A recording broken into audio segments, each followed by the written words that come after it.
Ladies and gentlemen, welcome to the studio of CSR AdviceBox.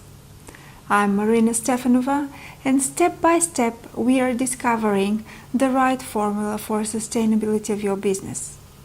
Sustainability coming from your proactive, transparent and responsible behavior as a business unit regarding your stakeholders, your product and service provided. Today, we are going to discuss a very interesting topic related exactly to the products and services, the customer's relations. A crucial point if you want to keep yourself on the market or develop your organization.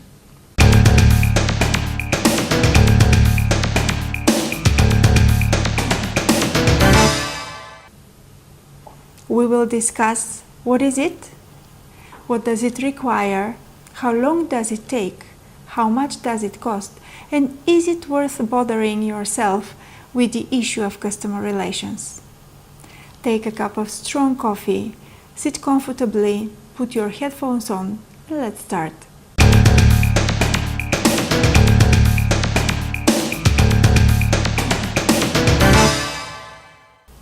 We all know that client is number one.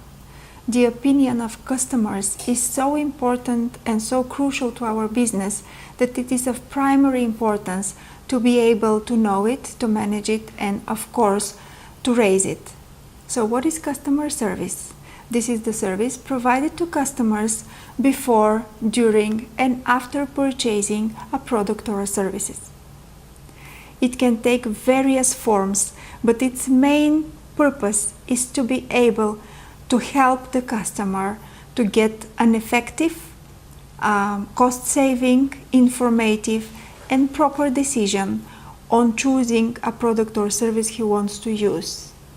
This includes a variety of information and assistance, starting from the installation, training how to use it, how to maintain it if something goes wrong, how to be able to upgrade it, and finally, what is the disposal procedure for the product.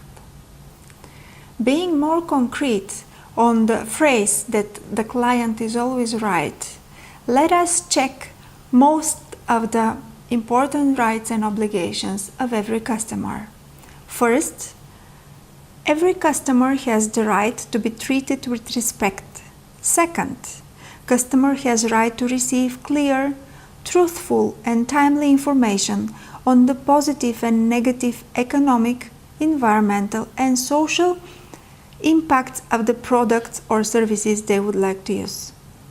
Third, customer has right to decide which service to use.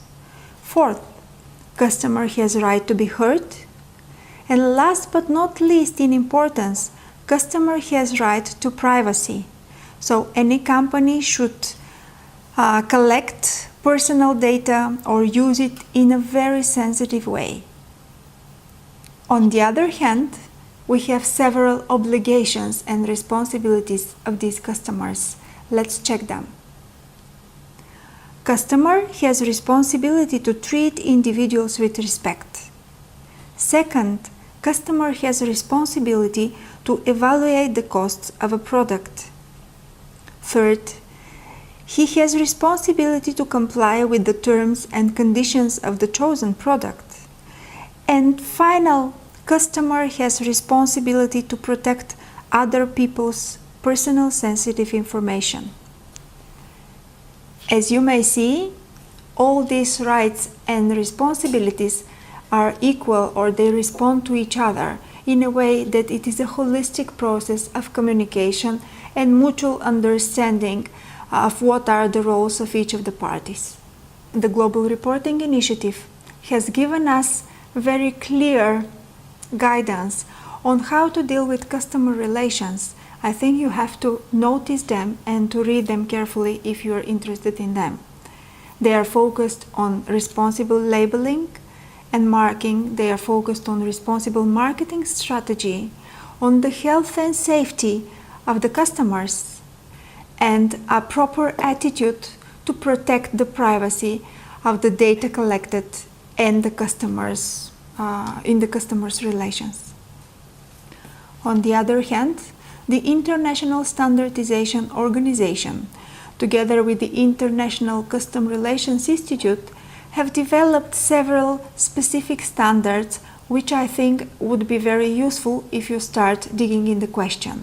So they are ISO 9004 on performance improvement, ISO 10001 on customer service conduct, ISO 10002 on quality management in handling customer complaints, ISO 10003 on dispute resolution, and finally ISO 10004 on monitoring and measuring. The last one is ISO 10001, which is focused on how to build a sustainable code of conduct for customer satisfaction and includes the phases of building in, implementing, maintaining these relations, upgrading them, and finally being able to measure all the results from the efforts you made.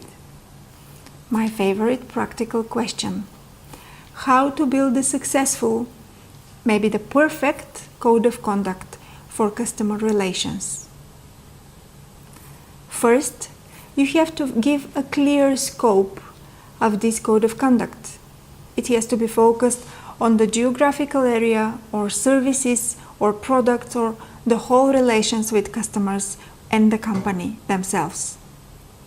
Second, you have to really avoid any terminology which is complicated, or the small terms that you can see under the line, or they are on the page 59 and you would never find them, and you will press agree with the general terms by default.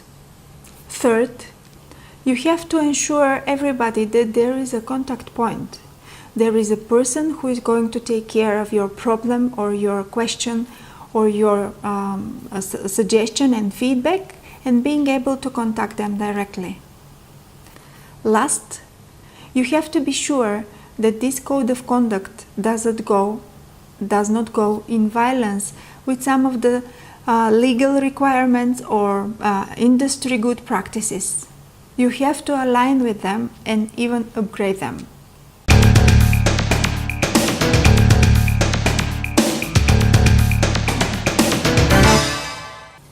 To draft a code of conduct for customer satisfaction and enforce it, of course you have to start from the very beginning.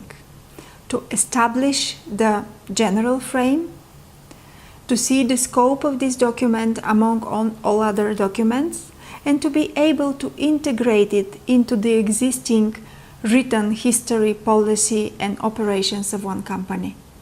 2. You have to gather information and put it on paper in order to analyze it. Ask all the existing practices, ask all the colleagues that are already dealing with customers, be able to read the legal and statutory requirements in order to comply with them. Also follow what has happened till now for individual cases. The next step is to prepare key performance indicators. A very important step. Here you can use the whole box of instruments that is available in the marketing agenda. The surveys on satisfaction of the clients, or some feedback coming online like a data, or number of complaints or near complaints registered. How did you tackle with them? What was your system and what was your approach to resolving this conflict coming and ongoing? Did they repeat? All the data can be gathered and all the tools can be implemented in order to see what is the working one. The next step is to prepare the procedures for implementation.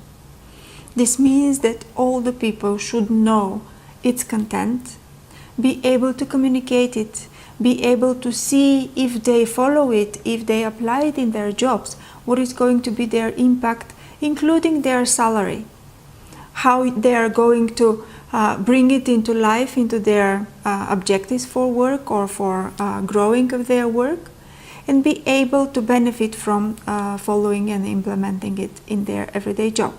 For this purpose, you have to prepare internal and external communication plan and be able to focus on internal trainings, how to implement this code of conduct for customer satisfaction regularly. In the follow-up implementation phase, you will start collecting data as a feedback in order to see whether everything works fine. In a period of several months, you will be able to have some suggestions for improvement or some suggestions to change part of these regulations. Do it. Do not think that this code of conduct is the last and the final version.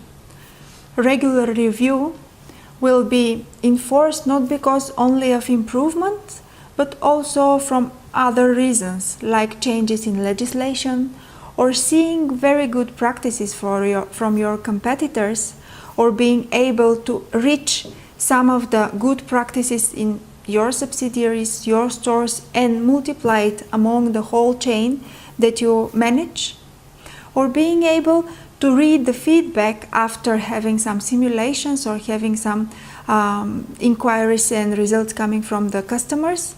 So don't be afraid of this.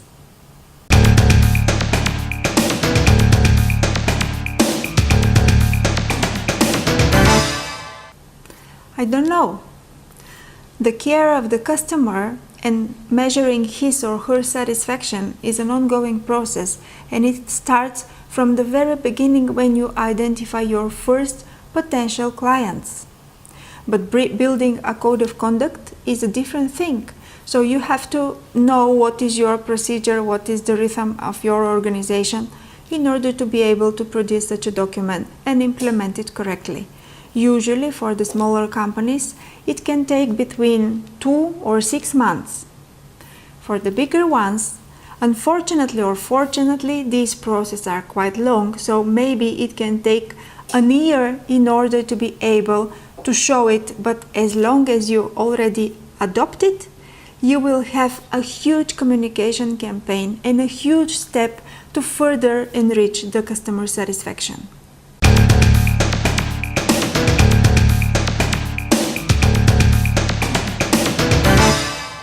From the very beginning, you have to be aware of the resources you need in order to enforce such a document and such a policy.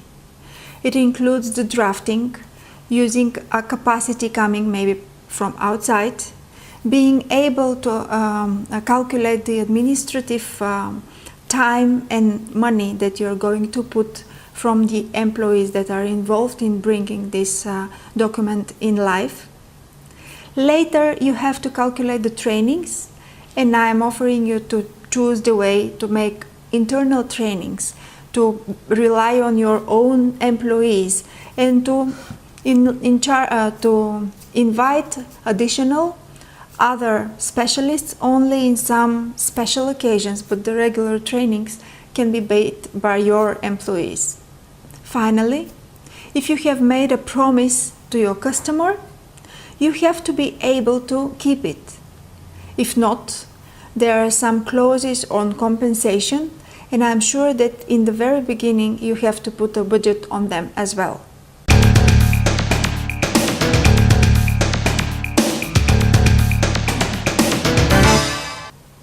I will keep repeating that customers are one of your most important stakeholder groups.